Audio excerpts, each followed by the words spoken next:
क्या तेजस्वी और राहुल में अब तक नहीं बन पाई है सीट शेयरिंग को लेकर सहमति? चलिए जानते हैं। देखिए, इंडिया गठबंधन की नींव हिलती हुई नजर आ रही है। तेजस्वी यादव और राहुल गांधी जो कभी एक साथ बिहार की सड़कों पर वोट अधिकार यात्रा में कंधे से कंधा मिलाकर चल रहे थे, अब सीट शेयरिंग के सवाल पर आमने सामने हैं। बिहार विधानसभा चुनाव नजदीक है, लेकिन इंडिया गठबंधन में सीटों का बंटवारा एक पहेली बना हुआ है। हर नेता, हर पार्टी जो इंडिया गठबंधन में शामिल है 50 से 60 सीटों का दावा ठोक रही है।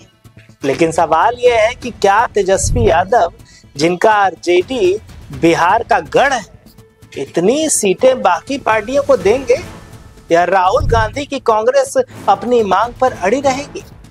बिहार विधानसभा चुनाव का बिगुल बज चुका है, लेकिन इंडिया गठबंधन में सीट शेयरिंग सवाल एक ज्वालामुखी की तरह वो बना हुआ है। 243 सीटों वाले बिहार में हर पार्टी अपने लिए बड़ा हिस्सा चाहती है। आरजेडी के तेजस्वी यादव, जिनकी पार्टी 2020 में 75 सीटों के साथ सबसे बड़ी पार्टी कह रही थी, तेजस्वी कहते थे कि बिहार हमारा गढ़ है, हम ज्यादा सीट लेंगे। लेकिन कांग्रेस, जो राहुल गांधी के नेतृत्व में भारत जोड़ो न्याय यात्रा के बाद बिहार में जोश भर रही है, 50 से 60 सीट क्या उसको मिल पाए? 2020 में इंडिया गठबंधन, तब का महागठबंधन, ने 37.23% वोट शेयर के साथ 110 सीटें जीती, लेकिन एनडीए के सामने हार गई। अब सीट शेयरिंग का पेच गठबंधन की एकता पर सवाल उठा रहा है। तेजस्वी यादव ने अपनी वोटर अधिकार यात्रा खत्म करने का जो अभी हाल ही में खत्म किया, जिसमें 65 लाख वोटरों के नाम कटने का बवाल मचा हुआ था। राहुल गांधी भी इस यात्रा में शामिल हुए और बिहार की जनता से वादा उन्होंने किया कि हम बेरोजगारी और महंगाई से लड़ेंगे।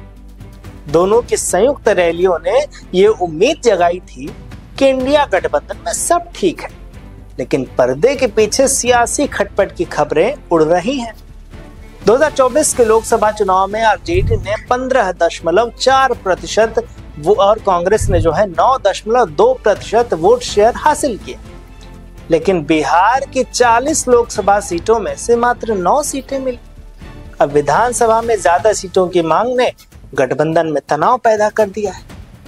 इंडिया गठबंधन में सिर्फ तेजस्वी और राहुल की खटपट ही नहीं है, छोटे दलों का दबाव भी सियासी समीकरण उलझा रहा है। मुकेश सहनी की पार्टी, जो निषाद समुदाय का 14% वोट बैंक का दावा करती है, वो भी 50 से 60 सीटों की मांग कर रही है। CPI-ML, जो 2020 में 12 सीट जीत चुकी थी, अब 20 से 25 सीटें चाहती है।